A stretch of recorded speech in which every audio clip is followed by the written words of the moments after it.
Sobra na ang kasama mo. Kaya hindi ako papayag. Nasisirain mo ulit ang buhay ni Emma at nakapo ko si Cookie. Kaya umamin ka ng solid! Wala akong aaminin sa inyo! Ang susunod na programa ay rated PG. Ito ay nangangailangan ng patnubay at gabay ng magulang para sa mga batang manonood.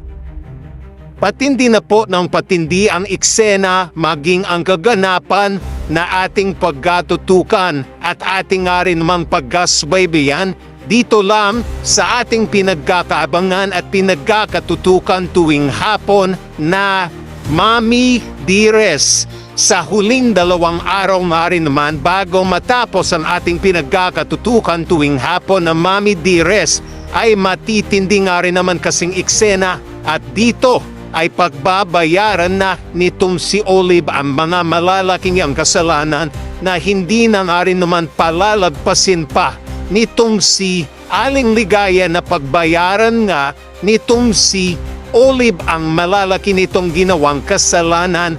Kaya dito nga rin naman ay ito na nga rin naman kasing si Aling Ligaya ang tatapos nga rin naman sa mga masasayang araw nga nitong si Olive.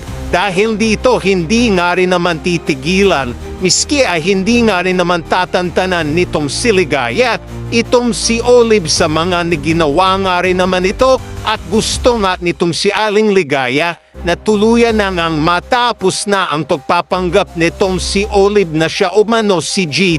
Kaya dito nga rin naman sa ginawa nitong si Aling Ligaya na magiging daan nga rin naman para mawalan na ng pag-asa itong si Olive na matuloy pa't magawa nga rin naman niya ang kanyang mga plano dahil sisirain nga ito ni Aling Ligaya at magiging daan nga rin naman para mabunyag na ng tuluyan ang sekretong ang pinagkakaingat-ingatan nito at hindi na nga rin naman maitatago pa ang katotohanan na hindi na nga rin naman wawagli nga din naman na ito man si Olive ay tuluyan ng nabisto at ito nga rin naman ang sasabihin ni Ligaya dito kay Danilo dahil sasabihin nga nitong si Aling Ligaya na Danilo, siya nga si Olive kaya wala nang magaganap pang kasal sa inyo dahil niloloko ka ng babaeng yan.